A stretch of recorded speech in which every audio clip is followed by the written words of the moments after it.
Okay, Mr. Prem provides following particulars of his income for the previous year ended on 31st March 2021. You are required to compute the net taxable income for the assessment year 2021-22. Okay, so our assessment year is 21-22, as you already know.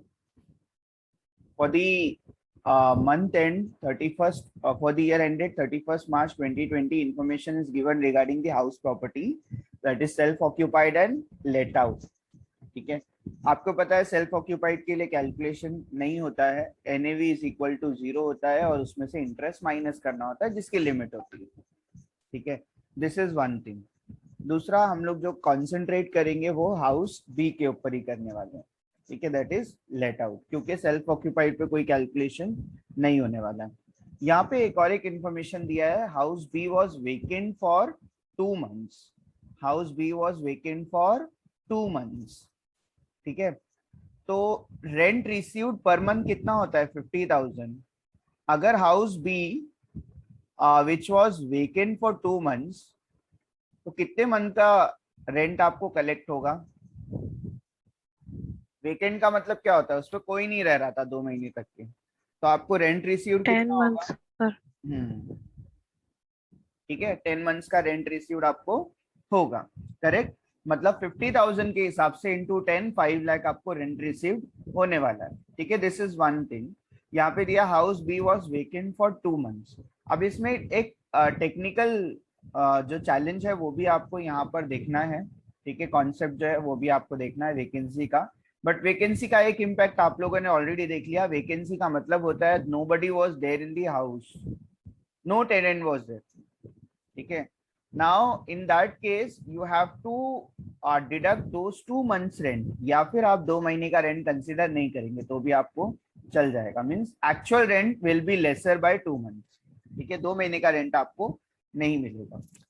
Okay, municipal taxes जो है वो paid by tenant है, paid by owner है. हम लोग क्या लेते हैं,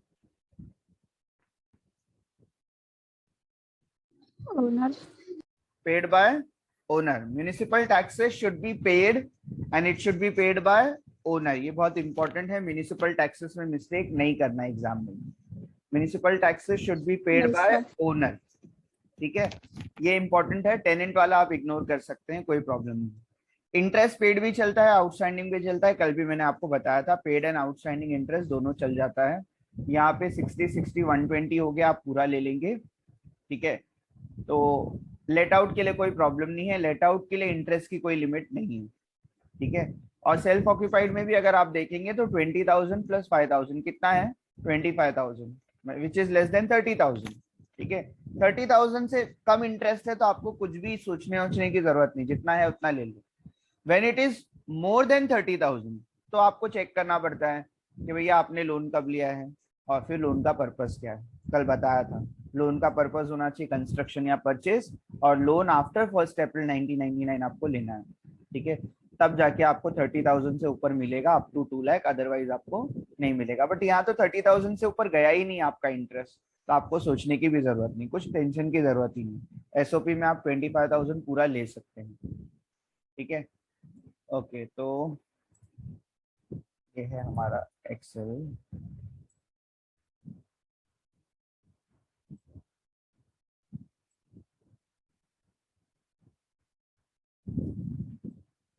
ओके, तो ये हाउस प्रॉपर्टी का आपको आ गया डिटेल्स. हम लोगों ने लास्ट टाइम पे जो रीड किया था वो, ये मैं डिलीट कर देता हूँ सर.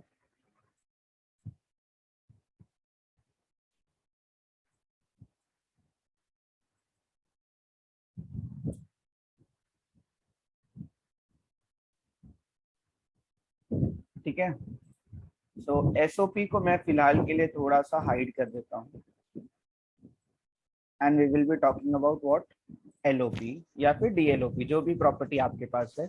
दोनों का कैलकुलेशन सेम होता है, एक्सेप्ट रेंट रिसीव्ड आपके पास नहीं होता. बस इतना ही, एक्चुअल रेंट रिसीव्ड. ठीक है, now we have two things, municipal value and fair rent. आपके क्वेश्चन में दोनों तो नहीं दिया है ना, दोनों तो नहीं दिया. म्युनिसिपल वैल्यूएशन पर मंथ दिया है. कितना दिया है 40,000 दिया है। लेट आउट पे देखना, यहाँ पर मत देखना। 40,000 पर मंथ दिया है, तो 40,000 इंटू 12, म्यूनिसिपल वैल्यू को तो इंटू 12 ही किया जाता है। 40,000 इंटू 12। सर म्यूनिसिपल वैल्यू क्या है ये? म्यूनिसिपल वैल्यू का मतलब ये होता है जब आप म्यूनिसिपल टैक्सेस पे करते हैं, ठीक है, तो इस वैल्यू पे पे करते हैं। आपकी हाउस का होता है ना, रेंट होता है, जो आप म्यूनिसिपैलिटी को पे करते हैं, ये वो है। और जो जिस पर कैलकुलेट होता है उस वैल्यू को म्यूनिसिपल वैल्यू बोलते हैं, ठीक है। तो एक्चुअल रेंट है ना, कोई भी कभी भी कम ज्यादा कुछ भी दिखाता है, ठीक है। तो हम लोग क्या करते हैं, उस प्रॉपर्टी का मतलब उस एरिया में और उस म्यूनिसिपैलिटी के पास आपकी प्रॉपर्टी की वैल्यू कितनी है और आपका उस एरिया में फेयर रेंट कितना चल रहा है, ठीक है। इससे हम लोग क्या करते हैं, कंपेयर करते हैं और हायर लेते हैं आरएल में। ये दोनों डेटा आपको क्वेश्चन में कभी भी दिया होता है, विदाउट एनी चैलेंज आपको ये क्वेश्चन से ले लेना होता है, ठीक है। म्यूनिसिपल वैल्यू, जो वैल्यू आपकी म्यूनिसिपैलिटी के पास है, और फेयर रेंट का मतलब क्या होता है, आपकी उस लोकेलिटी में आपका रेंट एक्चुअली कितना चलता है, ठीक है। तो हर लोकेलिटी में रेंट अलग अलग होता है, तो फेयर रेंट आपका उस हिसाब से डिसाइड होता है। अगर आप यहाँ पे देखेंगे क्वेश्चन में, तो म्यूनिसिपल वैल्यू आपको दिया है, म्यूनिसिपल वैल्यूएशन, ठीक है, या म्यूनिसिपल रेटेबल वैल्यू, ठीक है। म्यूनिसिपल वैल्यू कितना है 40,000 पर मंथ, वो ले लो, आपका फॉर्मेट हमेशा फिक्स रहता है, ठीक है। Any doubt?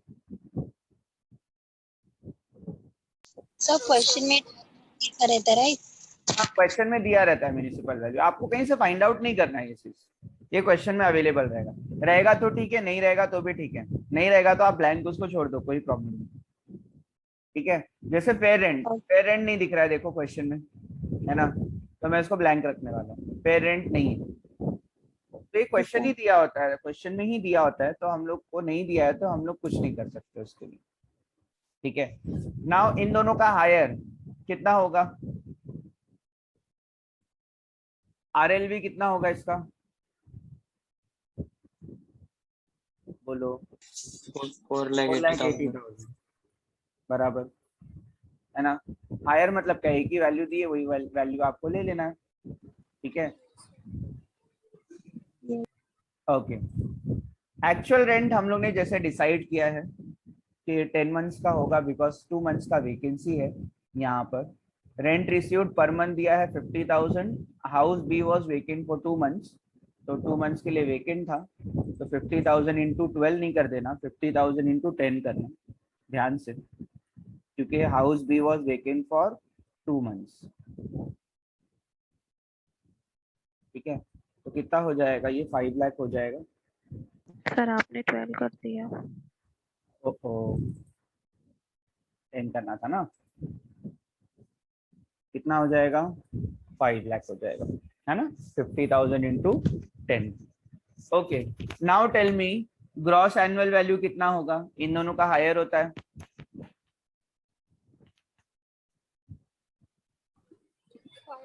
फाइव लाख बराबर। एक चीज ध्यान देना, एक चीज ध्यान में रखना आप लोग, ठीक है। ये एक्चुअल रेंट में ना वैकेंसी है, ठीक है, एक्चुअल रेंट में वैकेंसी है, ठीक है। इवन अगर आपको ये दिख रहा है कि कितना है 4 लाख है, ठीक है, तो भी आपको 4 लाख ही लेना है। सर लोअर क्यों लेंगे, बिकॉज वैकेंसी है। तो आपको दो चीजें याद रखना है, आपकी नॉर्मल वाली जिंदगी जिसमें आप क्या लेते हैं, हायर लेते हैं, ये आपको याद रखना है। हाँ, आरएलवी और एक्चुअल रेंट का हायर जो होता है वो जीएवी होता है, ये कॉन्सेप्ट में कोई भी कहीं पे भी डाउट नहीं। बट एक और एक चीज आप लोग याद रखो, अगर एक्चुअल रेंट लोअर है because of vacancy, actual rent is lower because of vacancy, तो आपको एक्चुअल रेंट लेना है, ना कि आरएलवी लेंगे आप, याद रहेगा। नॉर्मली क्या करेंगे आप, क्वेश्चन में नॉर्मली दोनों का हायर ले लेंगे, जीएवी ले लेंगे, ठीक है। लेकिन अगर एक्चुअल रेंट लोअर है बिकॉज ऑफ वेकेंसी, तो आप क्या करेंगे, एक्चुअल रेंट हमेशा लेंगे। यहाँ तो कोई प्रॉब्लम ही नहीं था, यहाँ पे एक्चुअल रेंट ज्यादा ही था तो कोई प्रॉब्लम ही नहीं। लेकिन जब भी एक्चुअल रेंट लोअर होगा बिकॉज ऑफ वेकेंसी, मतलब अगर आपके क्वेश्चन में वैकेंसी दिया है रेंट रिसीव्ड पे, तो हमेशा एक्चुअल रेंट लेंगे, कोई कंपैरिजन किसी भी चीज से नहीं करेंगे। नॉर्मली क्या करेंगे, इन दोनों का हायर लेंगे, ठीक है। फिलहाल तो इस केस में एक्चुअल रेंट हायर ही था तो कोई टेंशन नहीं था, लेकिन एक्चुअल रेंट लोअर भी होता तो भी हम लोग एक्चुअल रेंट ही लेते हैं, क्योंकि एक्चुअल रेंट पे क्या है, वैकेंसी है, ठीक है। तो सबसे पहले समझ लो, म्युनिसिपल वैल्यू और फेयर रेंट का हायर क्या होगा, आपका आरएलवी, ठीक है। फिर आरएलवी और एक्चुअल रेंट का हायर क्या होगा, जीएवी, ठीक है। और याद रखना दूसरा कॉन्सेप्ट भी, ठीक है, अगर आपके क्वेश्चन में एक्चुअल रेंट पे वैकेंसी है, ठीक है, मतलब आपका प्रॉपर्टी वेकेंट था, तो आप कभी भी एक्चुअल रेंट लेंगे, ना कि आरएलवी लेंगे। अब मैं इसमें रीजन आपको बताता हूँ, हम लोग हायर क्यों लेते हैं, बिकॉज जबरदस्ती आप क्या करते हैं, रेंट को कम लेते हैं या कम बताते हैं, ठीक है। आपने कुछ तो भी लिया होगा रेंट, बट आप बताते हैं कि मैंने इतना लिया है, तो एक्चुअल रेंट कोई भी अपने हिसाब से बता सकता है, ठीक है। तो जब एक्चुअल रेंट जो है वो कुछ भी बता सकते हैं, तो गवर्नमेंट मेक श्योर करती है कि ये कभी भी हायर होना चाहिए, ठीक है। हमारे बुक में जो वैल्यू है, या तो फेयर रेंट है या म्युनिसिपल वैल्यू है, उसका हायर होना चाहिए, या तो एक्चुअल रेंट, आप तो कुछ भी बता रहे हो, दोनों में से जो भी हायर होगा वो ले लेंगे।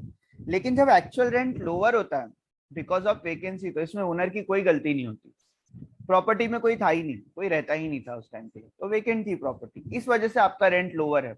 बेचारा हायर अमाउंट पे टैक्स क्यों पे करे, ठीक है। तो जब भी प्रॉपर्टी पे वैकेंसी होगी तो याद रखना है कि आपको एक्चुअल रेंट ले लेना है, ठीक है। यहाँ तो कोई टेंशन ही नहीं था, यहाँ पे एक्चुअल रेंट तो वैसे भी हायर है, तो आप इन दोनों का हायर लो या एक्चुअल रेंट लो, दोनों भी केस सेम है। लेकिन यहाँ पर अगर एक्चुअल रेंट लोअर भी होता तो भी आपको एक्चुअल रेंट ही लेना था, क्यों, क्योंकि यहाँ पे वैकेंसी है। कोई डाउट है, इन केस ऑफ वैकेंसी आपको कभी भी एक्चुअल रेंट लेना है, लोअर भी हुआ तो भी चलेगा। आगे बढ़ जाऊं, नया कॉन्सेप्ट था इसलिए बोल रहा हूँ, Yes, sir. ठीक है। ओके, आगे की लाइफ सिंपल है।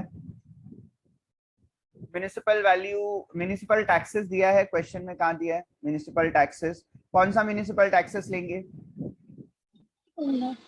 पेड बाय ओनर, और पेड बाय ओनर कितना है, 30,000 है, 30,000. ठीक है। तो 30,000 ले लिया और माइनस कर लिया 5 लाख में से 30,000, आपको मिल जाएगा 4,70,000, ठीक है। तो जीएवी में से आपको म्युनिसिपल टैक्सेस को माइनस करना है, म्युनिसिपल टैक्सेस पेड होना चाहिए, आउटस्टैंडिंग नहीं चलेगा। दो चीजों को मैंने बोल्ड करके रखा हुआ, it should be paid and it should be paid by owner, ठीक है। तो आउटस्टैंडिंग है तो भी नहीं चलेगा municipal taxes, paid by tenant है तो भी नहीं चलेगा, ठीक है। पेड बाय ओनर ही होना चाहिए, पेड होना चाहिए। अभी कोई भी पीरियड के लिए आपने पे किया उससे मतलब नहीं, आपने पे किया ना म्युनिसिपल टैक्सेस, आप माइनस कर सकते हैं, तो एनएवी मालूम हो गया। स्टैंडर्ड डिडक्शन कितना मिलता है, स्टैंडर्ड डिडक्शन कितना मिलता है, 30%. 30% of NAV, Yes, sir. Correct. तो 30% ऑफ एनएवी कितना होगा, ये एनएवी है आपका, उसका 30%,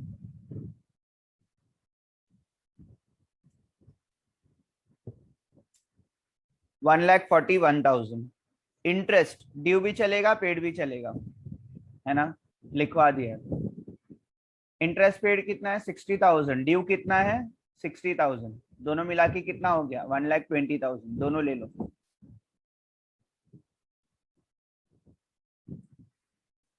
ठीक है। चैट बॉक्स में क्या है, सर आउटस्टैंडिंग रहेगा तो उसे लिखना भी है या नहीं, इग्नोर करना है बेटा, जैसे मैंने पेड बाय टेनेंट को इग्नोर किया है। म्युनिसिपल टैक्सेस हमेशा पेड होने चाहिए, ये याद रखना, इसके ऊपर आपको क्वेश्चन आएंगे ही, ये सब कॉन्सेप्चुअल थिंग है, इसके अंदर कुछ एडिशनल देने की जरूरत नहीं होती है, ठीक है। म्युनिसिपल टैक्सेस याद रखना, पेड होगा तो ही लेना है, नहीं तो नहीं लेना, लिखना भी नहीं, दिखाना भी नहीं, ठीक है। अगर सपोज आपके क्वेश्चन में एक ही म्युनिसिपल टैक्स है पेड बाय टेनेंट, तो आप लेंगे ही नहीं, जीरो करके आप क्या कर देंगे उसको, नीचे वैल्यू एनएवी निकाल देंगे। यहाँ से यहाँ तक के जाने के लिए आपको माइनस तो करना ही है, चाहे आप जीरो ही माइनस करो। सर थोड़ा समझ नहीं आया, मेरा नेटवर्क इशू हो रहा है, अभी समझा क्या, म्युनिसिपल टैक्सेस पेड होना चाहिए, पेड बाय ओनर होना चाहिए, दैट इज वेरी इंपॉर्टेंट, ठीक है, अदरवाइज आप नहीं ले सकते, ठीक है। म्युनिसिपल टैक्सेस पेड होना चाहिए, पेड बाय ओनर होना चाहिए, दैट इज वेरी इंपॉर्टेंट।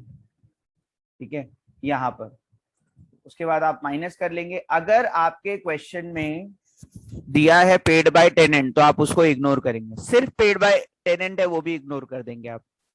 ठीक है, आउटस्टैंडिंग है वो भी आपको इग्नोर करना है। क्या लेना है? पेड होना चाहिए, पेड बाय ओनर होना चाहिए, दैट इज वेरी इंपॉर्टेंट। ठीक है, अगर आउटस्टैंडिंग है तो वैसे भी पेड नहीं है, आप नहीं ले सकते उसको। फिर पेड बाय आउटस्टैंडिंग ओनर की तरफ से हो या टेनेंट की तरफ से, उससे लेना देना नहीं है, लेकिन आउटस्टैंडिंग हम लोग नहीं लेते। मैं किसकी बात कर रहा हूँ? म्युनिसिपल टैक्सेस की। आप कंफ्यूज नहीं करेंगे इसको किसके साथ? इंटरेस्ट के साथ में। इंटरेस्ट ड्यू भी चलता है, पेड भी चलता है। ठीक है, फॉर द ईयर आपको रहना चाहिए बस, इंटरेस्ट ड्यू भी चलता है, पेड भी चलता है, उसमें कोई दिक्कत नहीं है। ओके, तो इनकम फ्रॉम हाउस प्रॉपर्टी कितना आएगा? 4,70,000 में से ये दो डिडक्शन आप माइनस करेंगे सेक्शन 24 की। ये हो गया आपका income from house property LOP. Manish कुछ डाउट है क्या? तुमने क्योंकि मैसेज किया इसलिए बोल रहा। Thank you. ठीक है, नाउ हम लोग किस पे Sir? जाएंगे? बोलो। So 1,20,000 कहाँ से है? बेटा इंटरेस्ट दिया है ना क्वेश्चन में ही, देखो इंटरेस्ट ड्यू और इंटरेस्ट पेड दोनों लेते हैं हम लोग। 60 + 60 कितना हो गया? समझा क्या? यस और नो? हेलो? Yes, sir. हाँ, 60 Yes, + sir, 60 मैंने दोनों लिया हुआ है। पेड भी लेना, आउटस्टैंडिंग भी लेना। इंटरेस्ट में कंफ्यूजन नहीं क्रिएट करना है, दो अलग अलग चीजें हैं। Municipal taxes paid by tenant, paid by owner होना चाहिए। इंटरेस्ट पेड भी चलेगा, आउटस्टैंडिंग भी चलेगा, तो कौन पे कर रहा है उससे तो मतलब ही नहीं हम लोग को, है ना। इंटरेस्ट के केस में कुछ मतलब नहीं होता, पेड भी नहीं होगा तो भी चलेगा, नहीं बाय ओनर भी नहीं रहेगा तो भी चलेगा, कोई प्रॉब्लम नहीं। इंटरेस्ट इंटरेस्ट होता है, पेड भी चलेगा, आउटस्टैंडिंग भी चलेगा। तो पेड इज 60, आउटस्टैंडिंग इज 60, मतलब टोटल कितना हो गया? 1,20,000। ठीक है,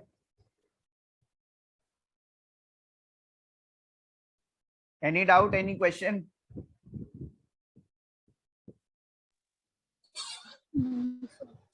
एनएवी? And sir हाँ, ये अमाउंट लास्ट में कैसे है? 2,09,000। ये आपका एनएवी था, इसमें से दोनों डिडक्शन माइनस कर दी तो ये आ गया। डिडक्शन है ना ये, और डिडक्शन हमेशा माइनस होती है। Okay sir. ठीक है, ये डिडक्शन है। जैसे सैलरी में 16 में होती थी, वैसी हाउस प्रॉपर्टी में 24 में है। दो डिडक्शन होती है, एक स्टैंडर्ड डिडक्शन होती है और it is always fix 30% of NAV, और दूसरा interest on loan taken for house property.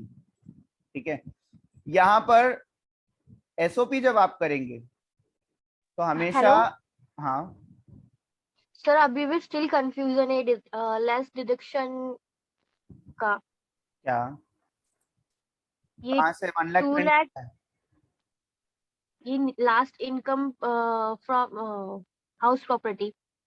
अरे 4,70,000 था आपका एनएवी, था के नहीं? हाँ। उसमें से दोनों डिडक्शन माइनस करो, मिल जाएगा आपको। 4,70,000 ये 1 माइनस लाख। 41 और 1,20,000 दोनों माइनस होगा, डिडक्शन है ये। Okay okay okay, now is clear. हाँ, thank you. Okay, you welcome. Okay, SOP जब भी आप सॉल्व करेंगे तो एसओपी की NAV is equal to nil होता है। इधर से स्टार्ट करना है, कभी भी यहाँ से स्टार्ट करना है आपको। एनएवी इज इक्वल टू नील। ठीक है, इससे पहले आप कोई भी चीज उसके अंदर नहीं लिखेंगे। मैं इसको पूरा मर्ज कर देता हूँ। ठीक है, तो सॉरी,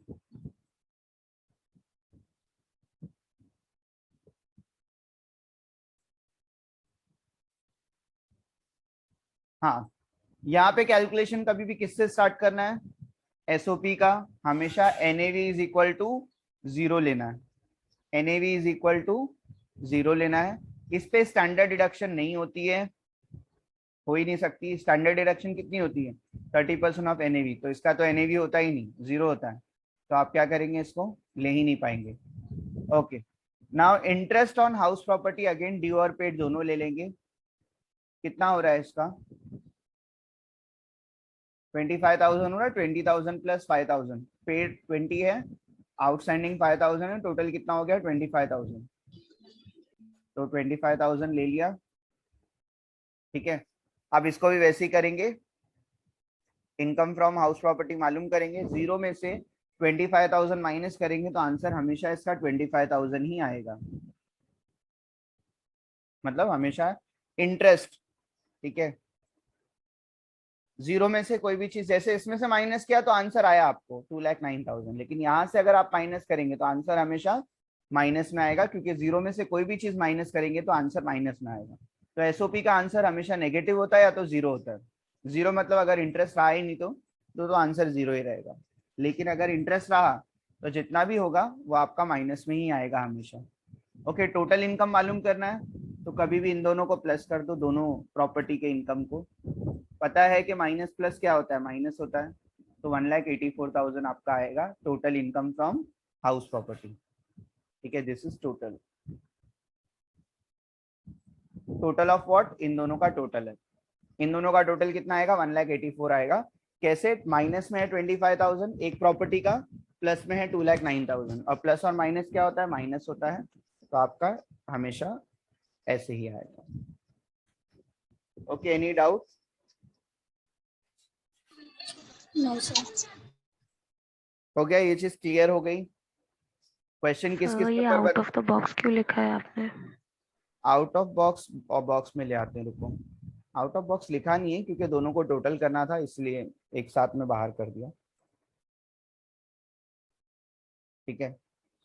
अब ठीक है, यस सर। ये मैंने टोटल का कॉलम बना दिया है यहाँ पे। टोटल मतलब इन दोनों का टोटल, ठीक है। और आपको यहाँ पे सबका टोटल लिखते जाना है तो लिखते जाओ, कोई मतलब नहीं है उसका, तो कोई मतलब ही नहीं, आपको टोटल इनकम निकालना होता है बस। तो ये 1,84,000 आपको नीचे लिखना है, आप नीचे लिखो, लेकिन दोनों को प्लस करके ही लिखना है आपको। तो एसओपी के केस में क्या है? एनएवी इज इक्वल टू निल, और उसमें से इंटरेस्ट ही माइनस करना है सिर्फ आपको, और इंटरेस्ट ड्यू पेड दोनों चलेगा। इंटरेस्ट की लिमिट होती है यहाँ पे, कितनी लिमिट होती है? 30,000 तक ही होती है। तो ये तो 30,000 क्रॉस नहीं कर रहा है, तो मैंने 25,000 पूरा ले लिया। 30,000 के ऊपर जाएगा तो आपको चेक करना पड़ेगा कि आप ले सकते हैं या नहीं ले सकते हैं, है ना। अप टू 2 लाख है, लेकिन कब मिल सकता है? लोन नया होना चाहिए, मतलब आफ्टर 1 अप्रैल 1999, और लोन का पर्पस क्या होना चाहिए? कंस्ट्रक्शन या फिर परचेज या फिर एक्विजिशन, ठीक है। मतलब आपने या तो प्रॉपर्टी खरीदा होना चाहिए या तो कंस्ट्रक्ट किया होना चाहिए। रिपेयर वगैरह के लिए आपको नहीं मिलता। रिपेयर वगैरह के लिए कितना मिलेगा? मैक्सिमम 30,000, उससे ज्यादा नहीं मिलेगा, ठीक है। ये भी कॉन्सेप्ट आपको कल बता दिया था। Now income from house property is done. अगर इनकम फ्रॉम हाउस प्रॉपर्टी में आपको कोई डाउट है तो आप पूछ सकते हैं, ठीक है। इसने बोला था डीएलओपी का भी करवाना है, तो डीएलओपी का मैं बताता हूँ। एक तो भी क्वेश्चन मिलेगा मुझे, तब तक यहाँ पे कोई डाउट है मैं आपको अटेंडेंस लिंक दे देता हूँ, वो निकालना पड़ेगा अटेंडेंस लिंक।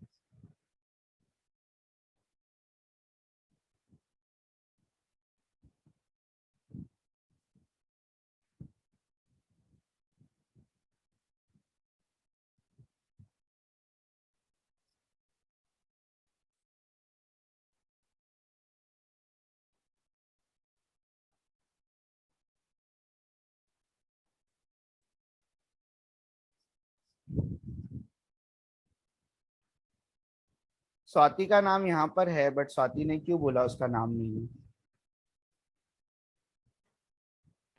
सर मैंने एक्चुअली मुझे ना कल मिला नहीं मेरा नाम, लास्ट में और है मेरी तुम्हारा, अटेंडेंस भी नहीं लगी। लास्ट में है मैंने तुम्हारा। इवन 2 बार रिफ्रेश करके भी देखा तो भी नाम मेरा शो नहीं हो रहा था। अभी देखो और मुझे बताओ, क्योंकि मैंने कल ऐड कर दिया था और it should be there.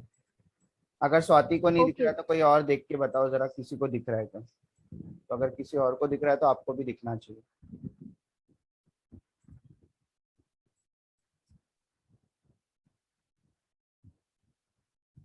Attendance link is there in the chat box.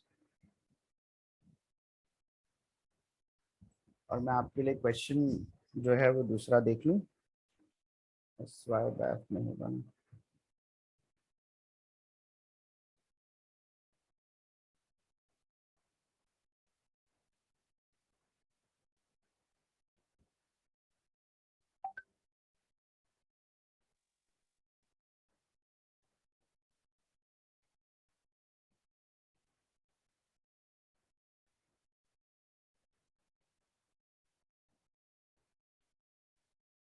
मिला क्या स्वाति आपका नाम आपको? Yes, sir. ठीक है, कल का मैं मैन्युअली मार्क कर दूंगा। Okay, thank you, sir. Welcome. Question question कहाँ है क्वेश्चन?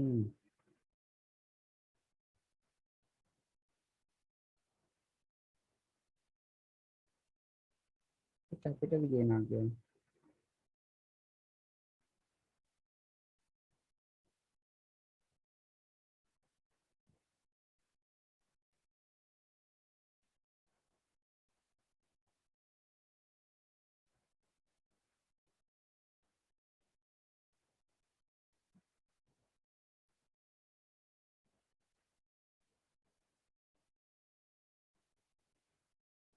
देखे तो क्वेश्चन आया तो है, but they all are same. ये सारे क्वेश्चन तो मैंने करवा दिए हैं आपको। रुको टेक्स्ट बुक से देखता हूँ मैं, टेक्स्ट बुक में अगर कोई है तो।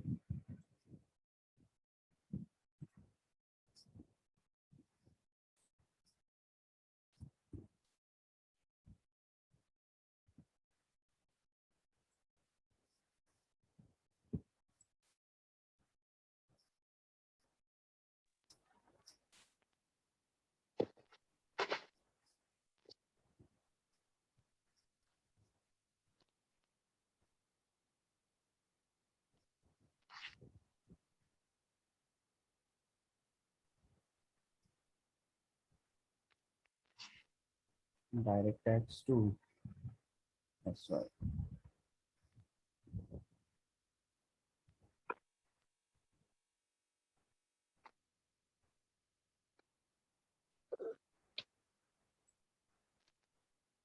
profits income from house property।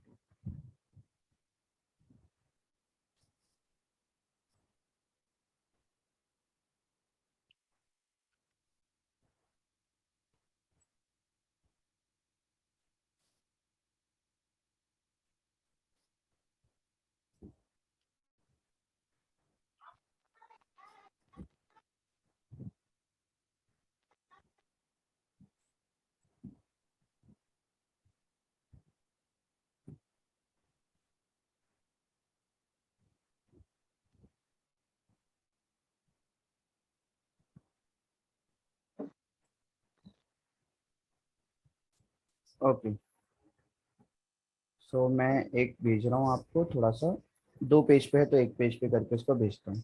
एक क्वेश्चन इससे लेना है Smith.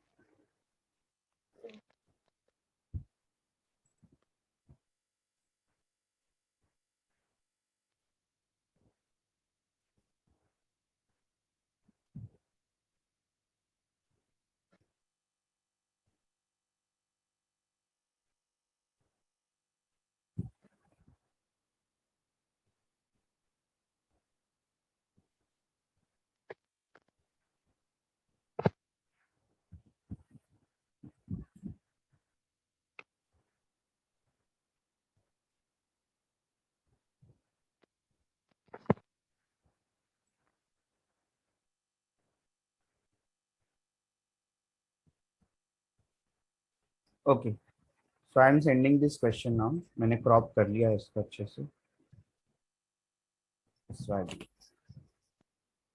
Okay, I have shared it in a group, you can check। I am sharing the screen also। Yes. Okay,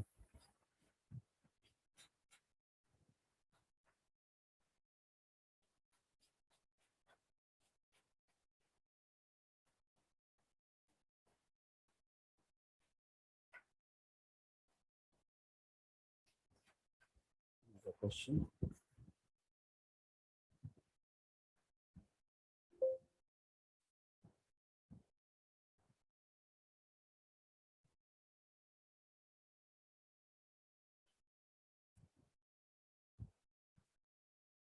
थोड़ा जूम कर देता हूँ इसको। Okay, look at the question and tell me what is the issue। Question पे देखो और बताओ कि सबसे पहला इशू जो है वो क्या है इसमें।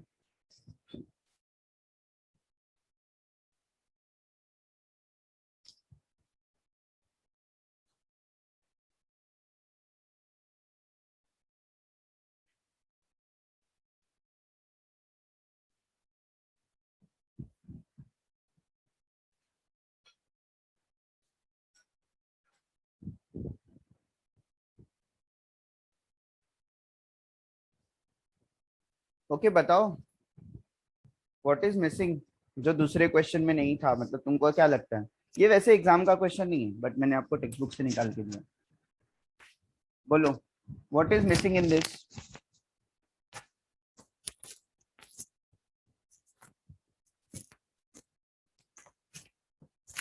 Municipal taxes paid by owners. Municipal taxes paid लिखा है तो ठीक है, और क्या है म्युनिसिपल टैक्सेस में तो कुछ Owner तो नहीं लिखा सर। नहीं है, तो एज्यूम कर लो ओनर है। हाँ टेनेंट लिखा रहेगा तो नहीं अच्छा। लेंगे हम। यहाँ पे एक बात बताओ, हर क्वेश्चन में यहाँ पे कुछ लिखा होता था प्रॉपर्टी के पास, क्या लिखा होता था। Yes. हाँ SOP. एसओपी ये था या फिर एलओपी लिखा होता था, है ना। Now this question is missing this too. Mister Shekhar has occupied 2 house for his own residential purpose, मतलब ये दोनों क्या है बोलो। शांति भुवन एंड गणेश भुवन, ये कौन से टाइप की प्रॉपर्टी है। Occupied. एसओपी है। मुझे बताओ क्या एक बंदे के पास एक से ज्यादा एसओपी हो सकता है। No sir. तो क्या करना पड़ेगा, दूसरे वाले को हम लोग को डिक्लेयर करना पड़ेगा डीएलओपी। भले से वो एलओपी नहीं है लेकिन उसको क्या कंसीडर करेंगे हम लोग, डीएलओपी। अब सबसे बड़ा क्वेश्चन ये आता है कि एसओपी पे बेनिफिट है, किस चीज का बेनिफिट है, टैक्स पे नहीं करना है ना, और उल्टा इंटरेस्ट का बेनिफिट मिलता है वहां पे। तो यहां पर हम लोग किस प्रॉपर्टी को एलओपी ट्रीट करेंगे, मैं आपको ऑप्शन देता हूं। आपको ऑप्शन मतलब असेसी के पास ऑप्शन होता है, वो किसी भी एक प्रॉपर्टी को एलओपी या एसओपी डिक्लेयर कर सकता है। आप बताओ एसओपी का बेनिफिट क्या है, एसओपी पे टैक्स पे नहीं करना है। आप कौन सी प्रॉपर्टी को डिक्लेयर करना चाहेंगे एसओपी। दोनों प्रॉपर्टी को देखो और रीजन भी बताना है कि क्यों। आप कौन सी प्रॉपर्टी, आपके पास 2 प्रॉपर्टी है, आपको मैंने बोल दिया कि बेटा एक प्रॉपर्टी को आपको एसओपी डिक्लेयर करना, मतलब एक प्रॉपर्टी पे आप टैक्स पे मत करो, दूसरे पे करो। तो आप किस प्रॉपर्टी को एसओपी डिक्लेयर करेंगे।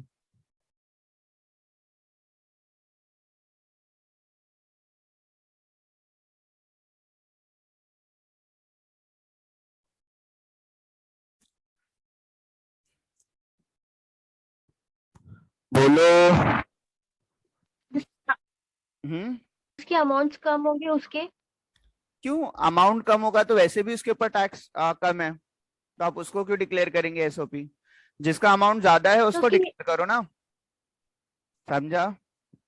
जिसका एनुअल वैल्यू ज्यादा है उसको डिक्लेयर करो एसओपी।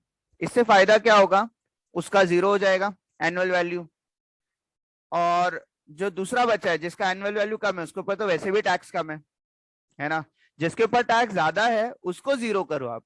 तो 0 करना है मतलब शांति भुवन को आपको क्या करना पड़ेगा, उसको एसओपी डिक्लेयर करना पड़ेगा, और दूसरे को एलओपी मतलब डीएलओपी डिक्लेयर करना। समझा क्या। जिसके पे टैक्स Yes. ज्यादा है, जिस पे टैक्स ज्यादा है उसको आप एसओपी डिक्लेयर करेंगे क्योंकि उसकी एनुअल वैल्यू 0 हो जाएगी। मतलब जिसकी एनुअल वैल्यू ज्यादा है उसको आपको 0 करना है पहले, ठीक है। जिसकी कम है उसके ऊपर तो टैक्स वैसे भी कम है ना, कोई टेंशन ही नहीं है उसके ऊपर, मतलब टेंशन मतलब कम टैक्स है उसके ऊपर, तो आपको वैसे भी टेंशन ज्यादा नहीं लेना है। तो किस प्रॉपर्टी को मैं एसओपी डिक्लेयर करूं।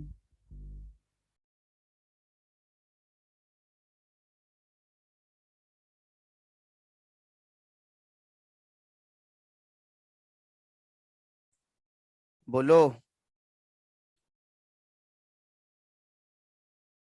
ये अगर जाएगा तो आपको वापस से ज्वाइन करना है क्योंकि हम लोग को आज ये करना है, मैं कल वापस से हाउस प्रॉपर्टी नहीं करवाने वाला हूँ। आई गो फॉर कैपिटल गेन, तो हाउस प्रॉपर्टी लास्ट है। तो अगर आपको खत्म हुआ तो आपको रीज्वाइन करना है, there is no other option. मुझे बताओ आप किस प्रॉपर्टी को एसओपी डिक्लेयर करेंगे? मैंने आपको अभी बताया किस प्रॉपर्टी को एसओपी डिक्लेयर करना है, जिसका एनएवी ज्यादा है। देखो इसका फेयर म्यूनिसिपल वैल्यू 80,000 है, इसका 40,000 है, इसका फेयर रेंट 1 लाख है और इसका 44,000 है। अगर आपने नोटिस किया होगा कि इस क्वेश्चन में रेंट रिसीव्ड नहीं है, व्हाट इज द रीजन? ये दोनों एसओपी है, तो इसमें रेंट रिसीव्ड कैसे आ सकता है ना? ये दोनों एसओपी है, तो इसके अंदर रेंट रिसीव्ड आने का कोई लॉजिक ही नहीं है। आप ही की दो प्रॉपर्टी, आप ही दोनों प्रॉपर्टी में रहते हो, तो उसके ऊपर रेंट रिसीव्ड होने का कोई संबंध ही नहीं है उसके अंदर। तो रेंट रिसीव्ड हमेशा मिसिंग होता है एसओपी में या फिर डीएलओपी में। तो इसमें से एक तो डीएलओपी है, एक एसओपी है, इतना तो डिक्लेयर हो गया। ठीक है, तो आप किस प्रॉपर्टी को किसकी एनुअल वैल्यू ज्यादा दिख रही है आपको, वो बताओ। एनुअल वैल्यू कैसे यहाँ पे जज करेंगे? हायर ऑफ म्यूनिसिपल वैल्यू और फेयर रेंट। तो यहाँ पे एनुअल वैल्यू कितनी है? 1 लाख। यहाँ पे एनुअल वैल्यू कितनी है? 44,000। तो जिस प्रॉपर्टी की एनुअल वैल्यू ज्यादा होगी उसको एसओपी डिक्लेयर करना है। तो कौन सी प्रॉपर्टी को एसओपी डिक्लेयर करेंगे? शांति भवन। शांति भुवन को करेंगे, क्योंकि उसकी एनएवी ज्यादा आएगी, है ना? इसकी एनएवी ज्यादा आएगी, इसकी एनएवी कम आएगी। अब आपने डिक्लेयर कर दिया है कि ये एसओपी है, तो दिस बिकम्स डीएलओपी, है ना? और डीएलओपी का एक चीज ये होती है कि उसमें एक्चुअल रेंट दिया नहीं हो सकता, क्योंकि डीएलओपी इज एक्चुअली एसओपी, लेकिन क्योंकि लिमिटेशन है, एक एसएससी के पास एक ही एसओपी हो सकती है, तो जो बाकी की एसओपीज बचती है वो क्या हो जाती है? डीएलओपी में कन्वर्ट हो जाती है। डीएलओपी मतलब उसका एक्चुअल रेंट भले नहीं होगा, लेकिन बाकी के सारे क्राइटेरिया से आपको क्या करना पड़ेगा? उसका एनुअल वैल्यू मालूम करना पड़ेगा। बाकी के सारे क्राइटेरिया मतलब हायर ऑफ म्यूनिसिपल वैल्यू और फेयर रेंट, एक्चुअल रेंट तो दिया नहीं होता है। ठीक है, सो इसको स्टार्ट करेंगे। इससे पहले मैं एंड करता हूँ, आप वापस से रिज्वाइन करो, क्योंकि 1 ही मिनट बाकी है। I need only 5 to 10 minutes to solve this question.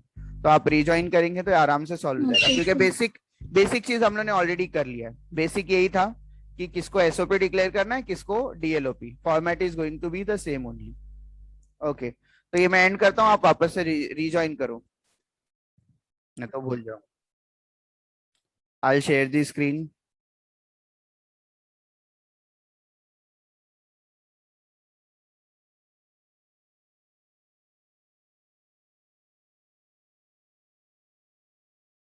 Okay, तो हमने डिक्लेयर कर दिया शांति भुवन को एसओपी, क्योंकि उसकी एनुअल वैल्यू ज्यादा है इसीलिए, ताकि उसकी एनुअल वैल्यू 0 हो जाना चाहिए और उस पर टैक्स कम हो जाना चाहिए।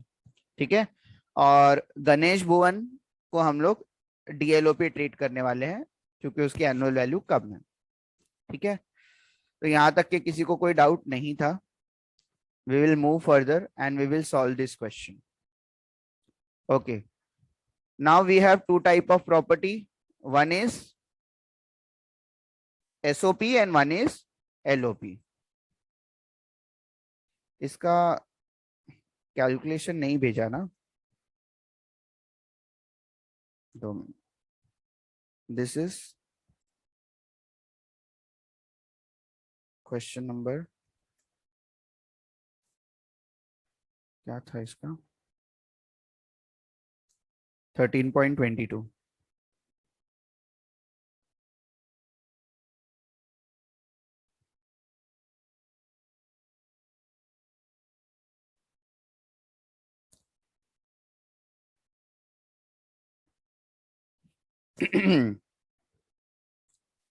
अब इस पे बाकी की सारी चीजें मैं निकाल दे रहा हूँ।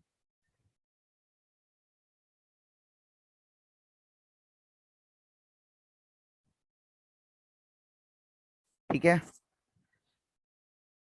ये भी कंफ्यूजन नहीं चाहिए। Okay, now we have two type of property, one is SOP, जिसको मैंने डिक्लेयर, किसको डिक्लेयर किया है? शांति भुवन को, बराबर ना? सॉरी, शांति भुवन को एसओपी डिक्लेयर कर लिया है, तो मैंने वहां पे लिख दिया है। और डीएलओपी किसको डिक्लेयर किया है हमने? गणेश भुवन को।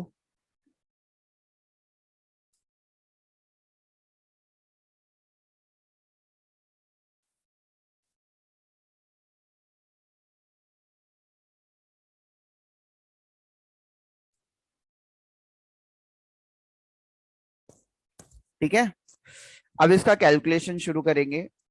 ये एसओपी का कोई कैलकुलेशन नहीं होगा, इसका direct annual value is equal to 0 हो जाएगा। This is illustration number 13, 8.13।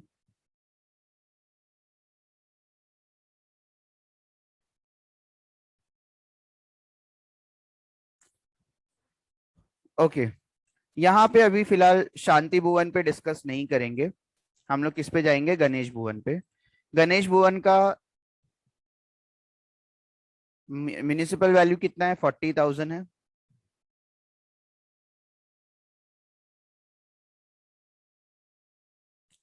And fair rent कितना है, 44,000 है।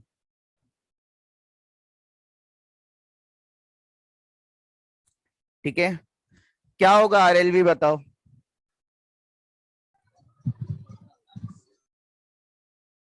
आरएलवी क्या होगा, 44,000. 44,000 बराबर। ठीक है, एक्चुअल रेंट रिसीव्ड नहीं हो सकता क्योंकि डीएलओपी है।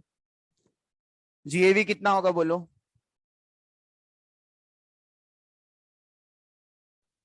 44,000 ही आएगा, बराबर ना। हायर ऑफ 44,000 एंड 0, तो 44,000 ही आएगा आपका। म्युनिसिपल टैक्सेस दिया है क्या, म्युनिसिपल टैक्सेस पेड 10% दिया है। मुझे बताओ म्युनिसिपल टैक्सेस 10% कैलकुलेट किसके ऊपर होगा, किस पे, कौन सी वैल्यू पे हम लोग म्युनिसिपल टैक्सेस देते हैं। Municipal value. म्युनिसिपल वैल्यू का मतलब ही वो होता है, बराबर, म्युनिसिपल वैल्यू का मतलब ही होता है कि जिसके ऊपर आप म्युनिसिपल टैक्सेस पे करते हैं। तो यहाँ पे गलती से भी 44,000 पे नहीं निकाल लेना 10%, अदरवाइज गलत हो जाएगा। म्युनिसिपल वैल्यू इज 40,000 जिसके ऊपर आप 10% निकालेंगे। ठीक है, तो ध्यान देना ये चीज। तो कितना हो जाएगा, 4,000 हो जाएगा, 4,000 बराबर। तो एनएवी कितना हो जाएगा, एनएवी का मतलब क्या होता है, ग्रॉस में से म्युनिसिपल टैक्सेस को माइनस करना। तो एनएवी कितना हो जाएगा, 40,000 बराबर। डिडक्शन में आपको पता है कि standard deduction is always NAV का 30%। तो ये तो स्ट्रेट फॉरवर्ड में निकाल ले रहा हूं।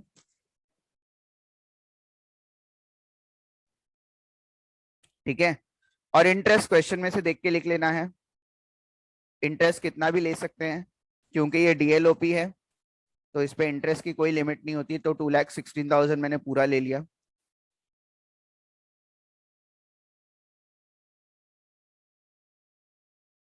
ठीक है, 2,16,000 मैंने पूरा ले लिया है इसके ऊपर। इंटरेस्ट, इंटरेस्ट की कोई लिमिट नहीं होती है, बार बार बार बार मैं आपको बोल रहा हूँ, एलओपी डीएलओपी में इंटरेस्ट की कोई लिमिट नहीं होती है, याद रहेगा।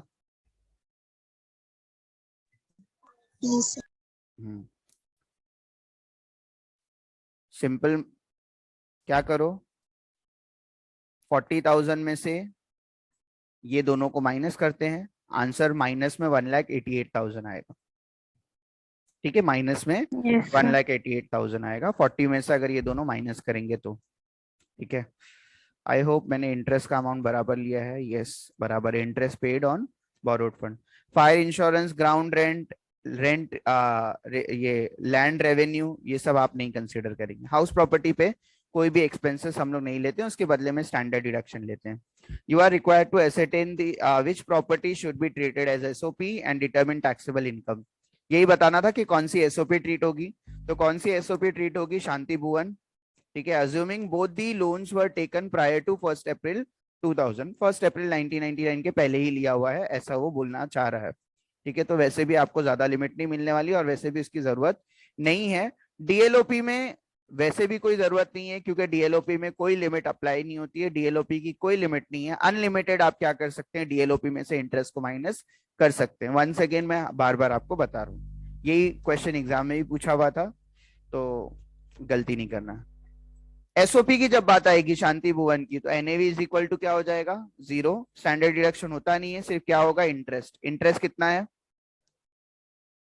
10,000 है। इट इज बिलो 30,000 तो वैसे भी ले लेना है, और इसकी लिमिट 30,000 ही है। सॉरी, कितना दिया है इंटरेस्ट इस क्वेश्चन में, 10,000 ही दिया है, 10,000 ही लेना है, ठीक है। और अगर 30,000 से ज्यादा दिया रहेगा तो भी 30,000 ही लेना है। क्यों? क्योंकि यहाँ पर लोन जो है वो पुराना है, पुराने लोन के लिए सिर्फ 30,000 मिलता है। कोई जरूरत है क्या इस पर डिस्कस करने की? कोई जरूरत ही नहीं है, क्योंकि आपका 10,000 ही दिया इंटरेस्ट, 10,000 दिया है, आप वो ले लो। तो 0 में से 10,000 माइनस करेंगे तो इसका भी आंसर माइनस में 10,000 आएगा, ठीक है। Now total income minus minus plus हो जाएगा,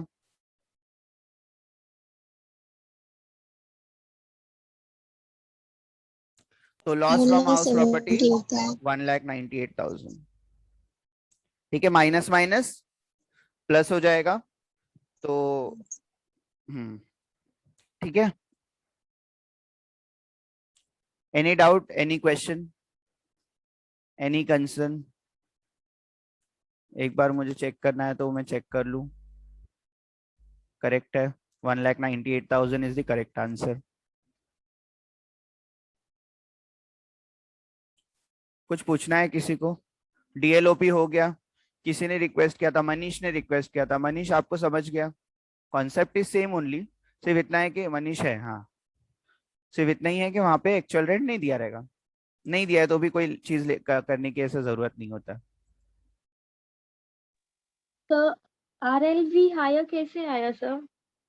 आरएलवी हायर कैसे आया मतलब? हायर ही तो लेते हैं ना हम लोग। क्वेश्चन में किधर है, मुझे असली समझा ही नहीं वो चीज। आरएलवी हमेशा फॉर्मेट देखो, फॉर्मेट ये है, क्वेश्चन देखने की जरूरत नहीं है, फॉर्मेट देखो। म्युनिसिपल वैल्यू दिया था 40,000, यस और नो? यस। फेयर रेंट दिया था 44,000, यस और नो? Yes sir. इन दोनों यस। का हायर ही आरएलवी होता है, समझा? Okay okay okay sir. Hmm. तो सर ये दोनों का जो म्युनिसिपल वैल्यू है उसको हायर में कंसिडर करके लिखेंगे, राइट? दोनों का हायर, 44,000 लिखेंगे। हाँ, ठीक है। दोनों में से जो भी हायर होगा वही लेना है आपको। इट इज नॉट ऑलवेज कि म्युनिसिपल वैल्यू लेना है कि फेयर रेंट लेना। एक्चुअल रेंट रिसीव दिया नहीं था क्योंकि ये दोनों ही एसओपी है, तो इन दोनों का हायर अगेन 44,000 ही आएगा। अगर एक्चुअल रेंट दिया होता तो अगेन यहाँ पे भी कंपेयर करते हैं, ठीक है। Any doubt? सो डीएलओपी पे क्वेश्चन करना था। मनीष आपको कोई डाउट है?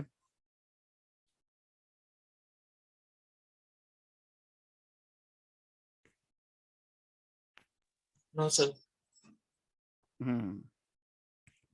Okay, so that is done then. Attendance भी हो गया है आपका, सो हम लोग को लीव करना चाहिए ना। लीव करते हैं। कल से हम लोग कैपिटल गेन स्टार्ट करेंगे। Capital gain is simple, capital gain में ज्यादा प्रॉब्लम्स नहीं है, बहुत छोटा सा कॉन्सेप्ट है और बहुत जल्दी खत्म भी हो जाएगा, ठीक है। मेरे पास टाइम रहेगा तो मैं हाउस प्रॉपर्टी में प्री एक्विजिशन इंटरेस्ट के बारे में आपको मैं बताऊंगा। नॉलेज तो एटलीस्ट उसकी होनी आपको जरूरी है, प्री एक्विजिशन इंटरेस्ट किसको बोलते हैं। बट फिलहाल के लिए हम लोग कैपिटल गेन के साथ स्टार्ट करते हैं और टाइम देखेंगे और टाइम के हिसाब से हम लोग आगे चेक करेंगे कि कितना और हम लोग को पढ़ लेना है, ठीक है। But from next lecture onwards हम लोग को कैपिटल गेन स्टार्ट करना है, ठीक है। लेक्चर कम है, कॉन्सेप्ट ज्यादा है, तो एक्स्ट्रा लेक्चर्स के भरोसे पे हम लोग को चलना पड़ेगा और कोई ऑप्शन हमारे पास नहीं दिख रहा मुझे। बाकी के सिलेबस तुम्हारे खत्म हो गए हैं, तो मैं जहाँ जहाँ फ्री हूँ वहाँ मैं तुम्हारे लेक्चर कंडक्ट कर लूंगा, नॉर्मल लेक्चर्स में ही। जहाँ पे तुम्हारे सिलेबस हो गए हैं वहीं पे मैं कंप्लीट करने को ट्राई करता हूँ, ठीक है। Then I will end the meeting now.